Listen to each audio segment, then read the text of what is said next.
ಗಂಡು ನಶೀಬ್ ಅಂದ್ರ ನಮ್ದ ಅನ್ಸುತ್ತ ನಾವ್ ಅನ್ಕೊಂಡಿದ್ದ ಏನೂ ಆಗಂಗಿಲ್ಲ. ಏನೋ ಒಂದ್ ಮಾಡ್ಬೇಕಂತ ಮುಕ್ಕಳನೆ ಕಷ್ಟಪಟ್ಟಿರ್ತೀವಿ. ಯಾವ್ದೋ ಒಂದ್ ಸಮಸ್ಯೆ ಅಡ್ಡಾಗಿ ಎಲ್ಲಾ ಹಳ್ಳ ಹಿಡಿದು ಹೊಯ್ಕೊಂತ ಹೋಗ್ಬಿಡುತ್ತ. ಎಲ್ಲೋ ಮಾರ ದೋಸ್ತರ ಅದಾರ ಅವ್ರ ನಶೀಬು ಗಾಂಡುನ. ಹುಡುಗಿ ವರ್ಡ್ ಔಟ್ ಆಫ್ ಸಿಲೆಬಸ್. ನಮ್ಮ ಎಕ್ಸಾಮ್ ರಿಸಲ್ಟ್ ನೋಡಿ ನಮ್ಮ ಅಪ್ಪ ಕಾಲ್ಮರ್ಲೆ ಹೊಡೆದು ಚಪ್ಪಲ್ ಹಾರ ಹಾಕಿನ. ಕೆಲಸ ಏನೋ ಮಾಡ್ತೀವಿ ಆದ್ರ ಅಲ್ಲಿ ಬರೋ ರೊಕ್ಕ ನಮ್ ಸಾಯಂಕಾಲ ಸ್ಟಾಟಿಕ್ಸ್ ಅಂತ ಸಾಲಂಗಿಲ್ಲ ಅವು. ಸಾಲಗಾರ ಸಂಬಂಧ ಮೊಬೈಲ್ದಾಗಿರೋ ಏರೋಪ್ಲೇನ್ 10 ನಿಮಿಷಕ್ಕೊಮ್ಮೆ ಹಾರಿಸೋದಾಗೈತಿ. ಮನ್ಯಾಗ ಕಿಮ್ಮತ್ತಿಲ್ಲ, ಮಕ್ಕಂದಾಗ ರೊಕ್ಕಿಲ್ಲ, ಬ್ಯಾಂಕ್ ಬ್ಯಾಲೆನ್ಸ್ ಇಲ್ಲ, ಬೆಸ್ಟ್ ಫ್ರೆಂಡ್ ಅಂತ ಹೇಳ್ಕೊಳಕ್ ಒಂದು ಹುಡುಗಿಲ್ಲ.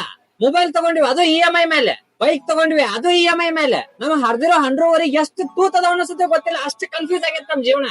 ಅಶೀಫ್ ಗಾಂಡು ಆಯ್ತು ಪಾಂಡು ಕ್ಯಾಕರ್ಸಾಕ್ತಾ ಅಟ್ ಹಾಕಿ. ಮೋಸ್ಟ್ಲಿ ನನ್ ಲೈಫ್ ಸ್ಟೋರಿನ ನೋಡಿ ಇನ್ಸ್ಪೈರ್ ಆಗಿ ರೀಲ್ ಮಾಡಿರ್ಬೋದ ಅಂತ ಡೌಟ್ ಬರ್ತಾ ಇದೆ.